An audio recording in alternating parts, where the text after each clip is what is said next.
A consulting contract can feel like you're trying to navigate a minefield of legal jargon. But what if you could turn that document into your most powerful business asset? Well, that's what we're going to do in this explainer. We are going to unlock the key areas that will help you define your work, make sure you get paid, and build your legal armor.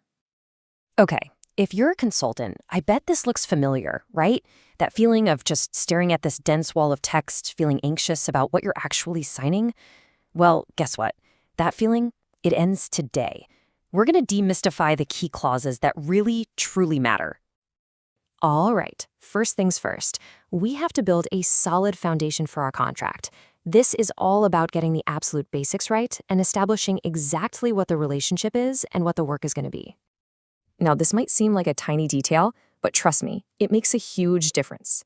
While both of these terms are technically correct, engagement letter is the global standard. It's what all the top firms use. When you use that term, you're immediately signaling a higher level of professionalism. So the takeaway here, use engagement letter. It aligns you with the best in the business from day one.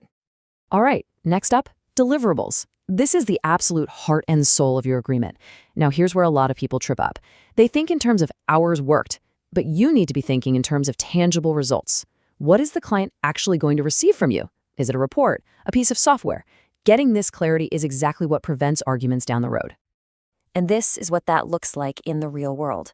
I want you to pay close attention to this language here, expressly identified in Annex 1. That phrase, my friends, is your secret weapon against scope creep. By creating a definitive, specific list of what you will deliver, you pretty much eliminate any and all ambiguity. Okay, so you've defined the work. Awesome. But now, you've got to make sure you get paid for it, right? This next section is all about creating a super straightforward process for getting your work approved and, just as important, getting those invoices paid on time. And the key to getting paid? It's this one little thing, the sign-off. Now, you've really got to get this. A sign-off isn't just some casual email saying, hey, looks good. No way. It's a formal legal checkpoint where the client is officially accepting your work. That action is the trigger. It's what gives you the green light to move on to the next phase, or, even better, send that invoice. So here's what that clause actually looks like in a contract. The wording, written client sign-off, is so critical.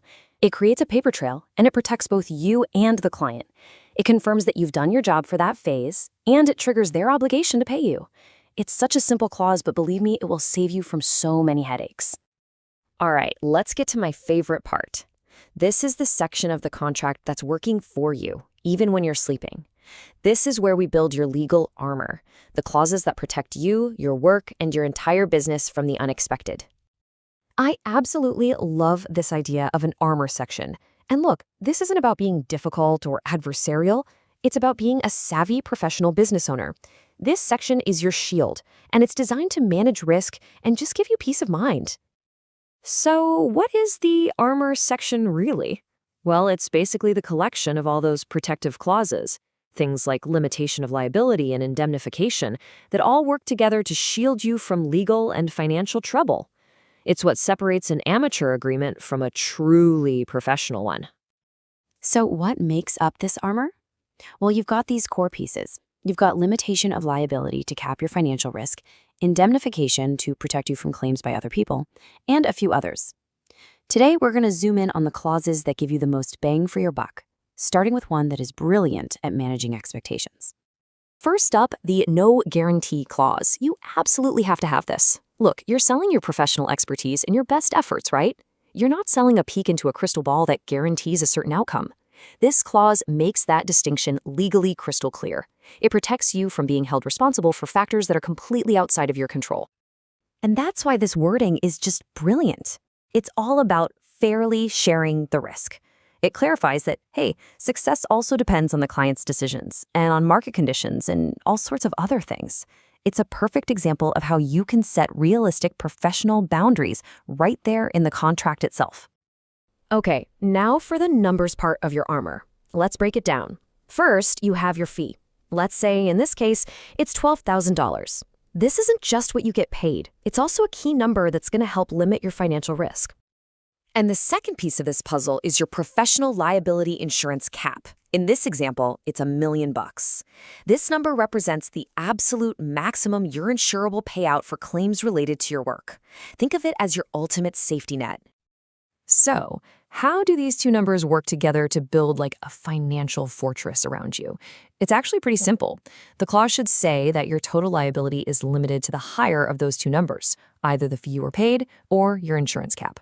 This is a standard, fair way to do things, and it protects you from a catastrophic loss while still being fair to the client. See? Once you have a rock-solid contract in place, you can finally stop worrying about all that stuff and start thinking bigger. Like, how do you scale your success beyond just trading your own time for money? Let's look at one really interesting path. So, one really powerful way to scale is franchising. And I know what you're thinking. No, it's not just for burgers and fries. In the consulting world, it means you're licensing your proven methods and your brand to other people. It's definitely a complex path, but it's a fantastic way to grow your business while making sure the quality stays high. I mean, this quote from Alexandra Benyaminova really nails it. A franchise is a strategic, legal framework. It lets you multiply your impact and your income without having to do all the work yourself, all while protecting the incredible brand you've worked so hard to build. Okay, let's wrap this up. We've covered a lot, so here are the absolute essentials you need to remember. Start with that professional engagement letter. Be crystal clear on your deliverables. Require a formal sign-off to get paid. And please, most importantly, build that armor section with a no guarantee clause and a solid liability cap. So I'm going to leave you with this one final thought. After everything we've talked about today, I really hope you see your contract differently. It's not just a bunch of paperwork. When you